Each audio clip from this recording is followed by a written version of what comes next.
ఆవిడ మాటలు విన్నాక మా అందరికీ దిక్కు తోచనట్టు అయింది. ఏమైంది?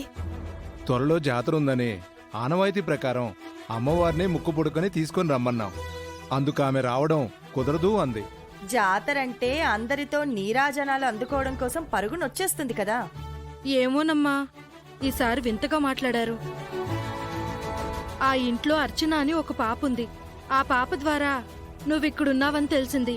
అందుకే నీ దగ్గరకొచ్చాం. ఆ పాప ద్వారా మరో విషయం కూడా తెలిసిందమ్మా. కారణాలేంటో తెలీదు కానీ అమ్మగారు ఇంతకు ముందులా అమ్మవారి గదిలోకి వెళ్ళలేకపోతున్నారంట.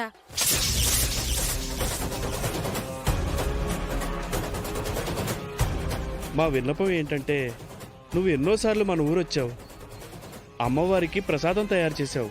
అందుకే ఈసారి నువ్వే ముక్కుపుడకని తీసుకురావాలమ్మా. అవునమ్మా, నువ్వు రాకపోతే పల్లెటూళ్ళు వల్లకాళ్ళు అయిపోతాయని నీకు తెలియంది కాదమ్మా. తరతరాల నుంచి మీ కుటుంబమే మాకు దిక్కుగా ఉంది. మమ్మల్ని దిక్కులేనోళ్ళం చేయకండి.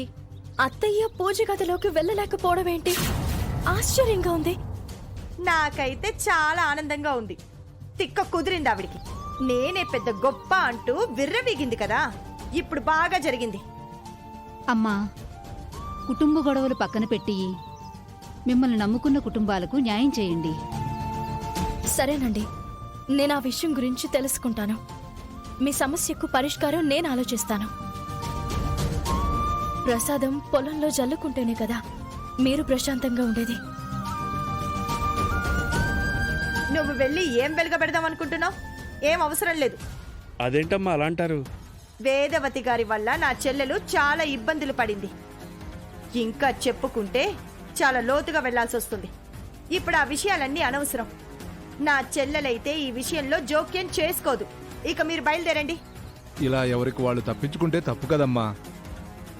తప్పులకి నిలయం ఆ ఇల్లు. మీ సమస్యకి పరిష్కారం ఆ ఇంటి దగ్గర వెతుక్కోండి. మేమే చాలా సమస్యల్లో ఉన్నాం. ప్రస్తుతం ఆ ఇంటితో మాకు సంబంధాలు తగ్గాయి.